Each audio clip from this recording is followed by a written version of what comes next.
Model आवासीय विद्यालय।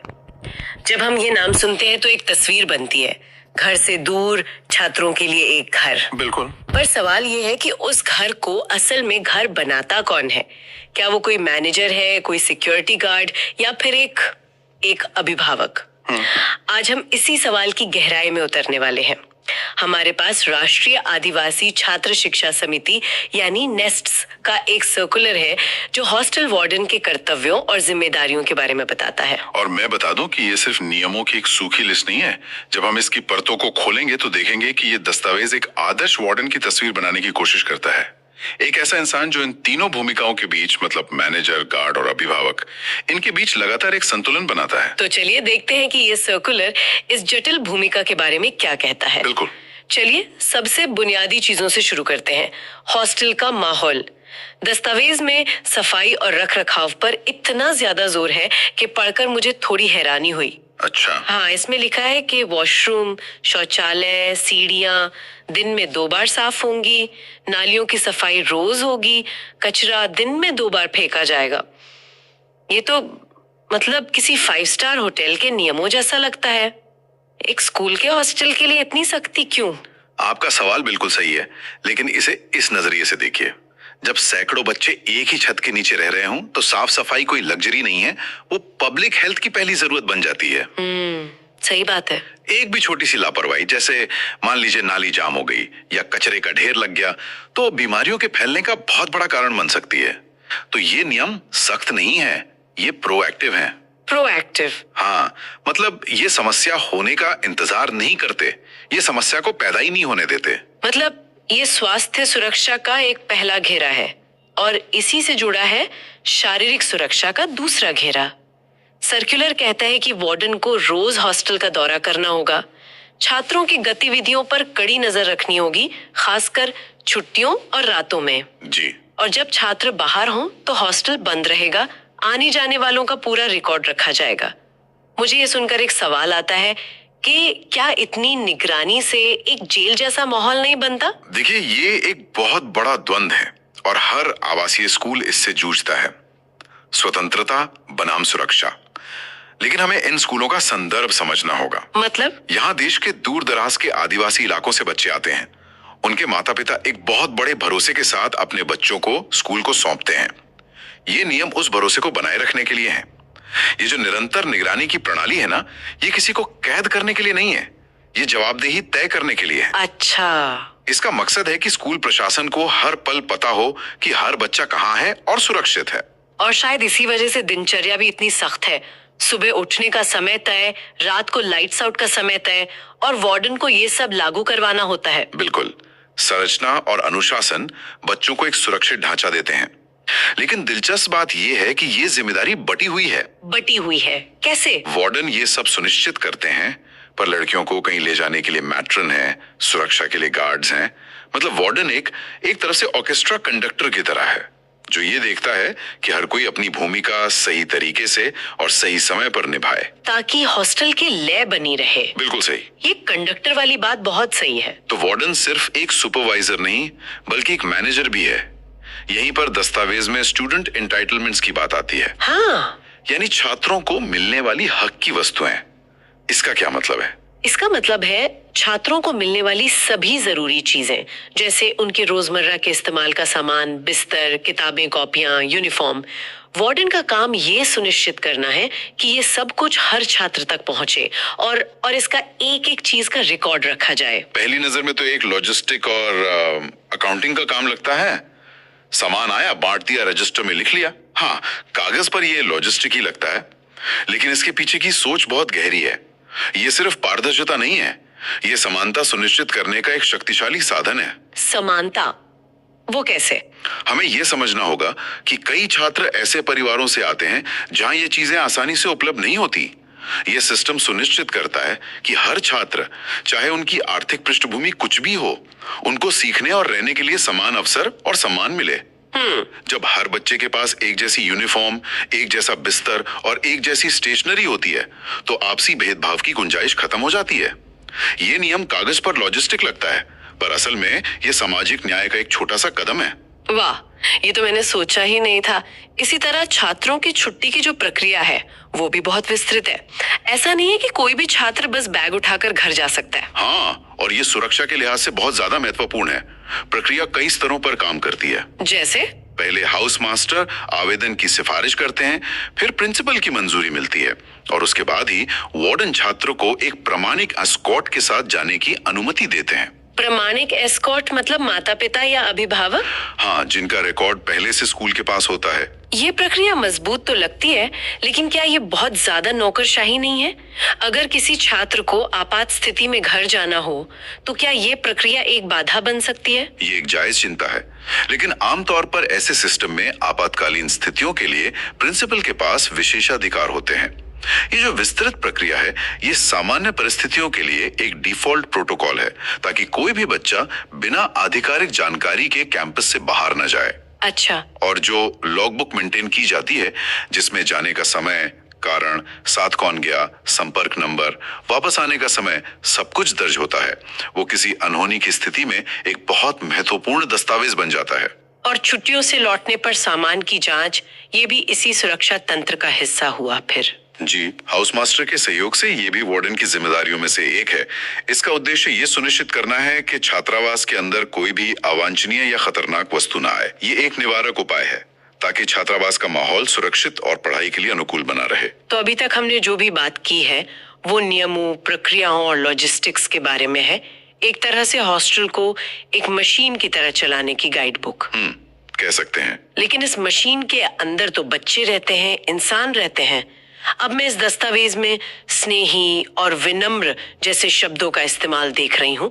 ये मुझे थोड़ा चौंकाता है, क्योंकि अब तक हम सिर्फ नियमों और प्रक्रियाओं की बात कर रहे थे जो काफी ठंडे और प्रशासनिक लगते हैं। सही पकड़ा आपने। यहाँ आके ऐसा लगता है कि हम इस भूमिका के असली दिल तक पहुंच रहे हैं। बिल्कुल, यही इस भूमिका का सार है। इसका उद्देश्य सिर्फ नियम लागू करना नहीं, बल्कि एक सुरक्षित और महफूज वातावरण बनाना है। वार्डन को निष्पक्ष रहना होगा, माता पिता से विनम्रता से बात करनी होगी और उनमें विश्वास जगाना होगा कि उनका बच्चा सुरक्षित हाथों में है। मतलब ये सिर्फ शारीरिक सुरक्षा नहीं, बल्कि भावनात्मक कल्याण के बारे में भी है। बिल्कुल, कल्पना कीजिए एक 10 साल के बच्चे की जो पहली बार घर से दूर है और रात में उसे बुखार हो जाता है। नियम पुस्तिका यहाँ काम नहीं आएगी। यहीं पर वार्डन की भूमिका एक प्रबंधक से बदलकर एक अभिभावक की हो जाती है। इसी अभिभावक वाली भूमिका में सरप्राइज चेक्स या बिना बताए चेकिंग की बात भी है।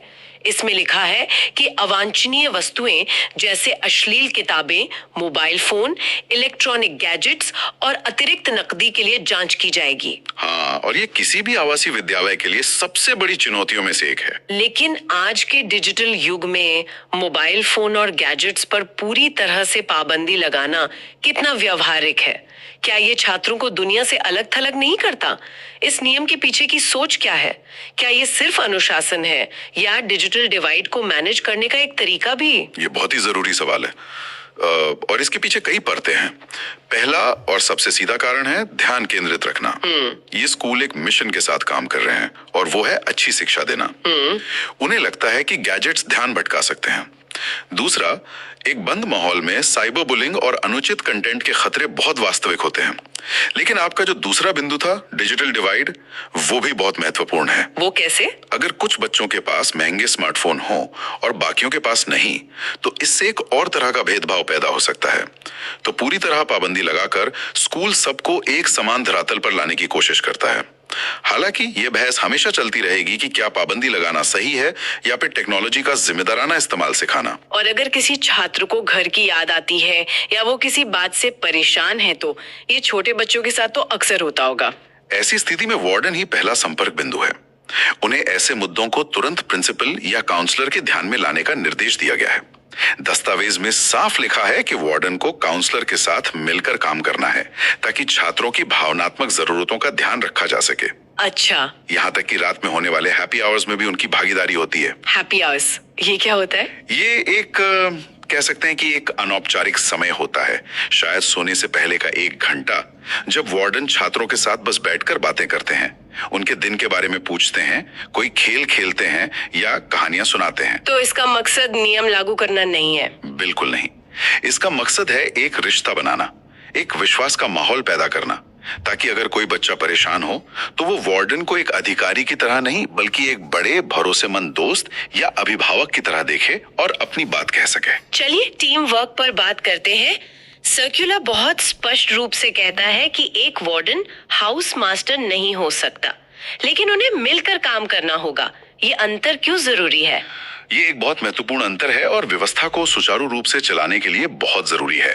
आप इसे ऐसे सोच सकते हैं, वार्डन हॉस्टल का चीफ ऑपरेटिंग ऑफिसर या सीईओ है, जो दिन प्रतिदिन के ऑपरेशंस, लॉजिस्टिक्स, साफ सफाई और सुरक्षा को देखता है।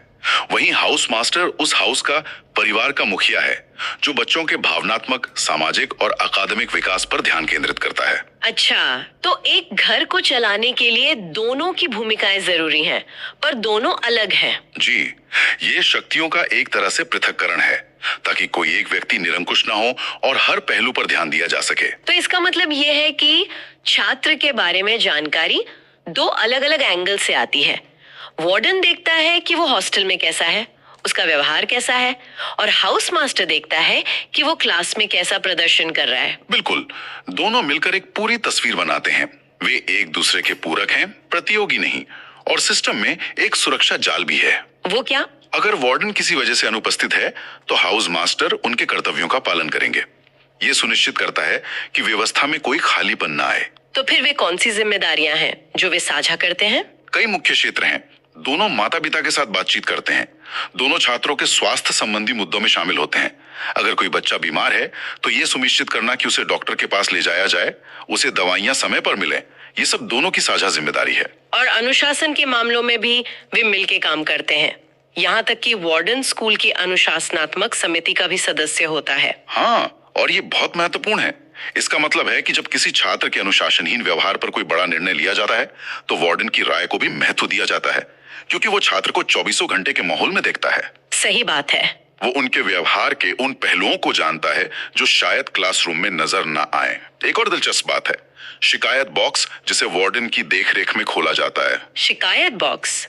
पर छात्र सीधे भी तो शिकायत कर सकते हैं। कर सकते हैं, लेकिन कई बार बच्चे, खासकर छोटे बच्चे या जो शर्मीले होते हैं, वो किसी बड़े अधिकारी के सामने अपनी बात कहने से डरते हैं।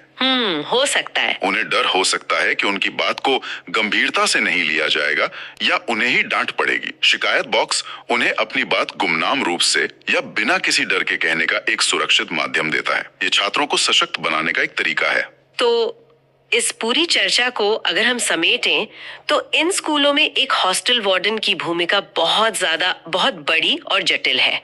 ये सिर्फ एक नौकरी नहीं है, ये एक प्रबंधक, एक सुरक्षा प्रमुख, एक लॉजिस्टिक विशेषज्ञ और सबसे महत्वपूर्ण एक अभिभावक होने का एक अनूठा मिश्रण है।